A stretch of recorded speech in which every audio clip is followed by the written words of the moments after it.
तो आज जो कहानी हम लेकर आए हैं वो सच में आपको सोचने पर मजबूर कर देगी। ये कहानी है एक ऐसी लड़की की जो दुनिया की सारी मुश्किलों के बावजूद एक बहुत बड़ा बदलाव लाना चाहती थी। ये कहानी है निस्वार्थ सेवा की, धोखे की और इस बात की कि असल में एक सच्ची विरासत छोड़ जाने का मतलब क्या होता है। तो चलिए इस कहानी में गहरे उतरते हैं। और कहानी की शुरुआत होती है एक वादे से। स्नेहा नाम की एक लड़की का एक जबरदस्त वादा। पर ये सिर्फ शब्द नहीं थे। ये वादा एक ऐसी ट्रेजेडी से निकला था जिसने एक लड़की की पूरी जिंदगी को एक मकसद दे दिया था।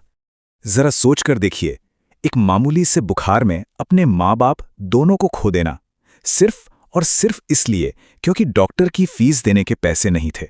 यही स्नेहा के साथ हुआ था। और उसी दिल टूटने वाले पल में, उस दुख के बीच, उसने एक वादा किया। उसने कसम खाई कि वो डॉक्टर बनेगी और ये पक्का करेगी कि किसी और को कभी भी ऐसा दर्द ना झेलना पड़े। पर कहते हैं ना कि हर हीरो को एक विलन की जरूरत होती है। तो कहानी में एंट्री होती है भगवानपुर गांव की, जहां हमारी मुलाकात होती है डॉक्टर रमेश से। रमेश के लिए डॉक्टरी कोई सेवा नहीं, बस एक बिजनेस है और उसका एक ही मकसद है, पैसा कमाना, किसी भी कीमत पर। और जो बात सच में परेशान करती है वो ये है, ये शब्द खुद रमेश के हैं। उसने गांव के दवा वाले के सामने ये माना कि वो गांव वालों के डर का फायदा उठा रहा है। उसे पता है कि ये लोग एक दिन की मजदूरी भी नहीं छोड़ सकते, इसलिए वो उनके इसी डर को भुनाता है, उन्हें बेवकूफ बनाता है। तो ये सिर्फ लालच नहीं था, जी नहीं, ये एक पूरा सिस्टम था, एक सोचा समझा घोटाला। पहले मरीजों को डराओ, फिर उन्हें अपने साथी की दुकान पर भेजो और फिर दोनों मिलकर मुनाफा कमाओ। ये एक बेरहम तरीका था जो गांव के सबसे कमजोर लोगों को ही अपना निशाना बना रहा था। और ठीक जब ऐसा लग रहा था कि सब कुछ अंधेरे में है, एक उम्मीद की किरण आती है।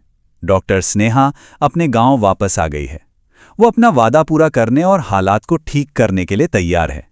और उसके आने से सब कुछ बदलने वाला था। जरा इन नंबरों पर एक नजर डालिए।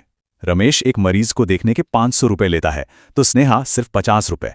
रमेश महंगी दवाएं बेचता है तो स्नेहा उतनी ही असरदार, सस्ती, जेनेरिक दवाएं देती है। तो इसमें कोई हैरानी की बात नहीं थी कि देखते ही देखते पूरा गांव स्नेहा के दरवाजे पर खड़ा था।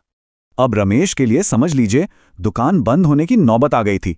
और जब कुछ लोग हताश हो जाते हैं तो वे खतरनाक हो जाते हैं। ईमानदारी से मुकाबला करने के बजाय रमेश ने तबाही का रास्ता चुना।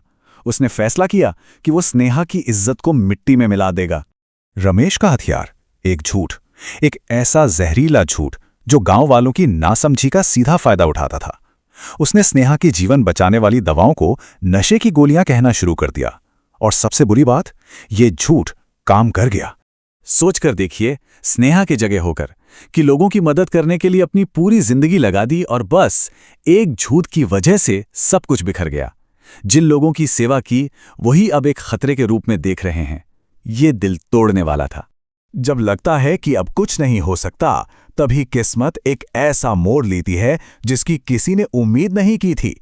एक रहस्यमयी बीमारी पूरे गांव में फैल जाती है और ये संकट सब कुछ बदल कर रख देने वाला था। सच्चाई सामने आने ही वाली थी। ये हो क्या रहा था? पूरे गांव में एक अजीब सी बीमारी फैल गई थी और रमेश की महंगी दवाएं बिल्कुल भी असर। लोग मर रहे थे, गांव में दहशत का माहौल था और किसी को समझ नहीं आ रहा था कि क्या किया जाए। और फिर पता चलता है ये डायरिया का एक बहुत ही दुर्लभ प्रकार था। और अविश्वसनीय बात ये थी कि ये वही बीमारी थी जिसकी पढ़ाई में स्नेहा ने सालों लगाए थे। वो अकेली इंसान थी जो जानती थी कि इसका इलाज कैसे करना है। अब यहां स्नेहा के कैरेक्टर का असली टेस्ट होता है। जिन लोगों ने उसे धोखा दिया था वही लोग अब उसकी दया पर थे। और वो क्या करती है? वो वापस आती है।